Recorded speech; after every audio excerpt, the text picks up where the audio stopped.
好，接下来我们要来看到美国的内战，现在火药再升级了吗？我们赶快要来看到川普最新放话，他要来引用暴乱法，直接派遣国民兵进驻到他的城市里面去。华邮是这样子形容的，他说这个暴乱法呢是美国100年历史的一个法律，当时就是白宫可以被视为是手上的这种核弹级的武器，几乎给了总统无限的权利，他可以做任何的事情，只要川普一句话，他其实是不需要经过法律的认可。或者是经过州长的认可，军队他说了算，就可以进驻到各个城市去。所以呢，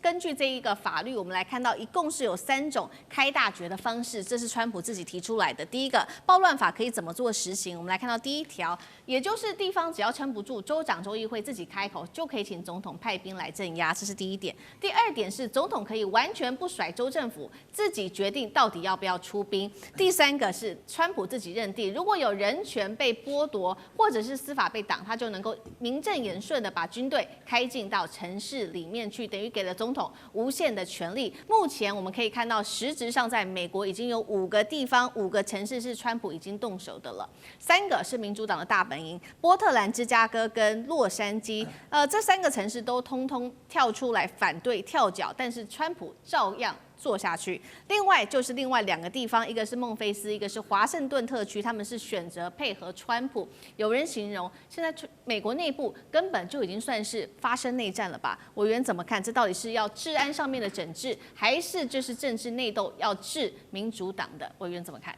这几年我一直很关心好莱坞的电影，就像刚才干哥讲的，好莱坞的状况。各位知道，去年好莱坞有部片子，2024年叫做《美国内战》。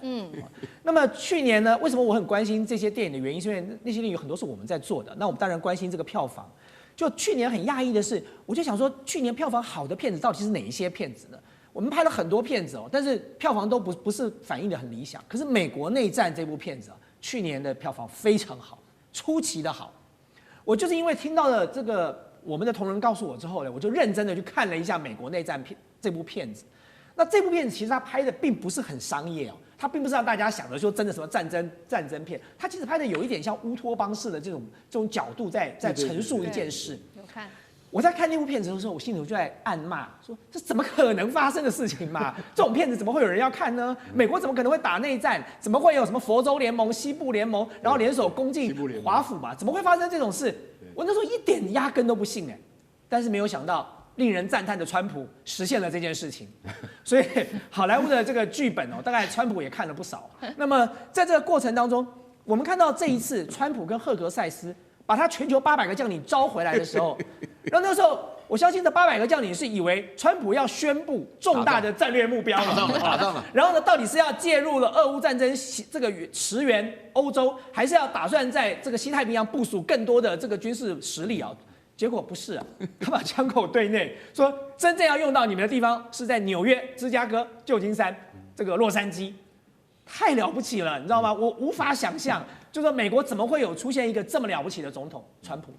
那么你更不要讲说赫格塞斯了他讲了那些所有军人的标准之后，我都觉得他是不是为了善意的劝川普减肥？因为如果将领都要有这种标准，川普自己就应该要减肥了那么川普以后就少喝点可乐，少吃点披萨、汉堡，可能比较实际一点。但是我要回过头来讲，在川普的内心里他其实想的就是这个。他真的是一个很始终如一的人你不要以为他昨天晚上睡觉忽然想到，然后决定干这件事。他在2013年他在他社群媒体上就已经贴文讲了什么？他说：“我认为美国的军队就应该驻守在芝加哥，而不是驻守在叙利亚。”2013年他就已经是这样想了你更不要想他最近在讲什么。他说：“最近芝加哥即将要明白为什么我要改成战争部了。”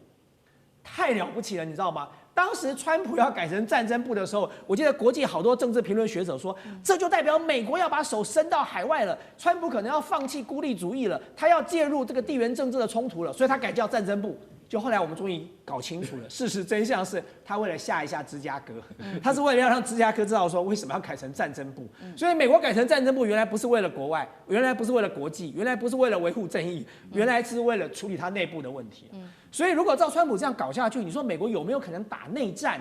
他如果真的这样搞下去，不是没有可能的原因，是因为川普又帮了内战，再推进了另外一步，他大量的推动了拥枪权呐。就你知道，在台湾要打内战不容易，台湾在打内战的话，你看可能要找黑道去找一点枪支来，才能打个内战，否则大家就只能拿棍棒啊，拿菜刀上街头了。可是美国打内战很容易啊，因为美国家家户户那个拥枪权，很多人一家就有好多支枪了，所以在这种情况之下会不会发生，没有人知道。可是川普如果继续玩火下去，真的极有可能，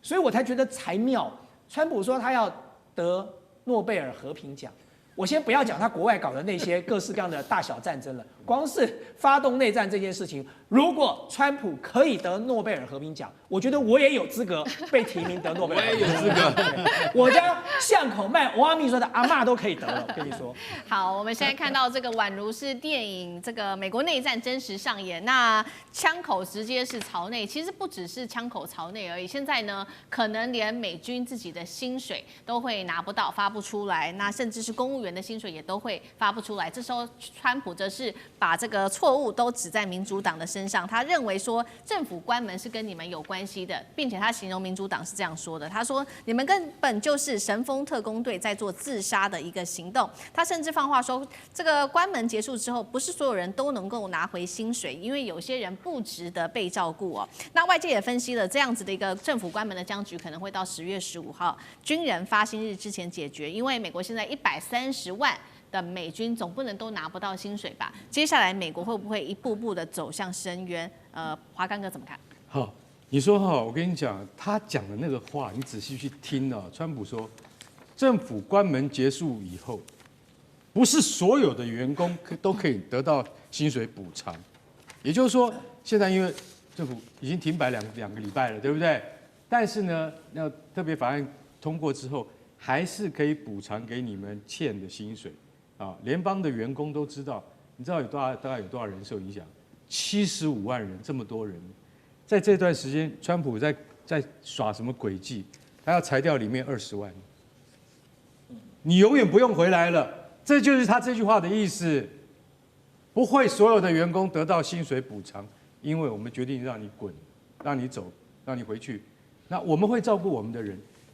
但是有一些人是真的不值得被照顾。这句话又是什么意思？我们用另外一种方式处理他们，就是让再次把你之前，就是我刚才所讲的。他讲的话，你看绕来绕去，都是只有一个目标，就要照他的意思来做。所以说，你们民主党啊，变成神风特工队，我觉得真正的神风特工队应该是川普自己吧，他才是神风特工队 ，Kamikaze， 他才是那种自杀飞机，一头撞向什么？一头撞向这个华府的纪念碑上面。他今天到底在做些什么？他说，白宫的人事管理局已经讲了啊，就是说2019年所通过的政府雇员公平待遇法案的精神，跟川普现在所讲的话完全抵触，完全抵触。为什么？因为你不能够说等到将来特别法案的预算拨款下来之后，我会给你们这些暂时领不到薪水的联邦员工补偿，可是有一些人他们会拿不到，那你跟联邦的精神就抵触了，这可以打联邦诉讼的，对不对？所以美国现在我觉得，他们现在政府部门关了哈，连美国总统的那个脑袋也暂时关闭了。他讲的话我们都不太听得懂。然后还有最重要的就是说，他又讲了，他说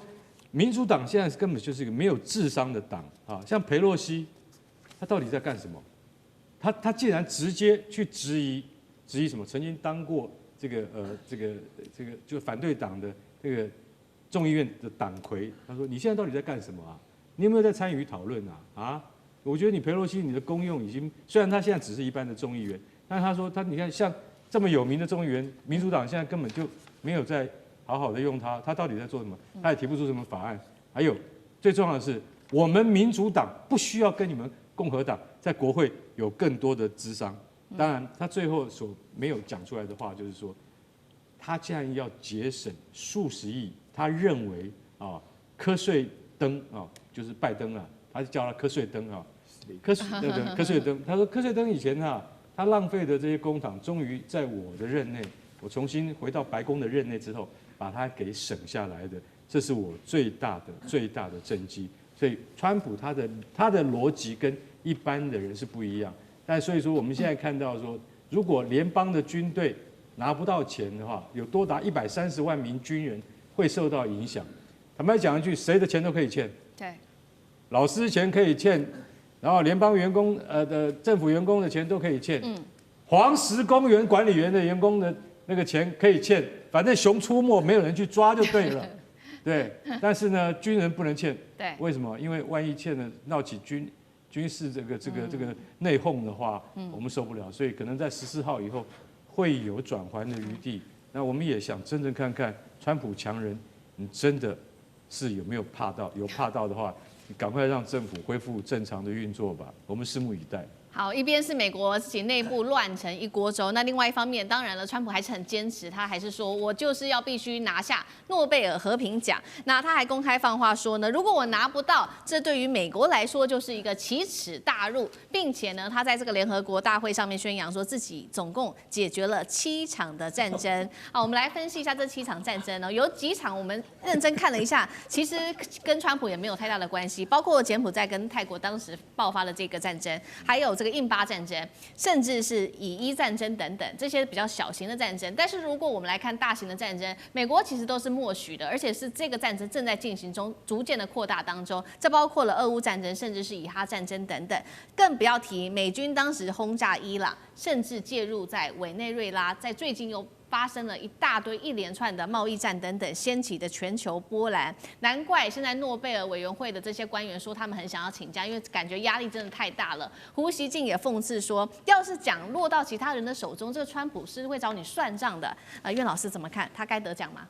这个是我本年度听过最好玩的笑话啊！我跟大家稍微讲一下，这个笑话其实非常多啊。首先第一个的话呢，这个川普讲他的停止了7场战争是9月份的时候在联合国讲的，他一个人终止了7场战争，他终止方式是用羞辱的方式，就是比如说柬埔寨跟泰国啊，你们跟美国都有生意来往，对不对？把你们通通加关税加了300%，啊，结果他们都不敢了，就不敢打下去了。这是他认为他停止了。但实际上的话呢，现在目前国内刚刚大家讲很多嘛，什么芝加哥啦、波特兰啊，什么洛杉矶什么，就派部队啊打内战什么，这个很多。就现在的话呢，委内瑞拉莫名其妙啊，就是为了消除这个贩毒分子，搞了一个这个海底下的一个核能潜艇舰，还把那委内瑞拉干掉几艘船，死掉了10几个人啊。就是自己的话呢，这是第一点了。然后第二个的话呢，就我真的觉得很好笑，问到了所有的人。问到了挪威准备颁发这个诺贝尔和平奖的人，所有的人大家都会觉得说，以他的这种威胁的话呢，每个人都觉得说他还是不该得。要我们问我们3个人的话，他也是不该得。他根本就是莫名其妙提出这种理由，然后对美国构成奇耻大辱。美国已经有了，他就奇耻大辱了，还什么需要奇耻大辱，对不对？他就不给他。然后第3点的话，美国一定丢脸丢定了。为什么？因为2025年的诺贝尔和平奖在1月31号就已经登记截止了。他根本没有入围啊，就根本没有这回事儿然后呢，胡锡进讲的话是故意挖苦他希望我跟你讲大陆所有的想要替大陆做事的爱国的人的话，都是希望川普能够永远连任，这样子会把美国搞垮的。我跟你讲因为他在这种情况下，所有他们问到的所有的人都会觉得说，大家对于川普自己的口出狂言说自己终止了很多战争，我们要算一下嘛，这个俄乌之间的冲突没有他在阿拉斯加搞那次，不会打成今天这个样子对，普京看到这个弱咖就猛干。那以色列的话从头到尾，你知道美国从1个月内的话呢，已经我觉得11次的这个条款要他们停火，美国都完全对啊，这个安理会完全不同意所以你在这种情况下，你凭什么得诺贝尔和平奖呢？我今天在上课的时候还特别强调，就是有了川普以后，我们整个哲学里面的伦理学的教科书都要改写，你知道吗？好，谢谢老师，我们休息一下，马上回来。地缘政治、美中之争、战略价值、强权崛起、小国生存，现在与未来洞悉世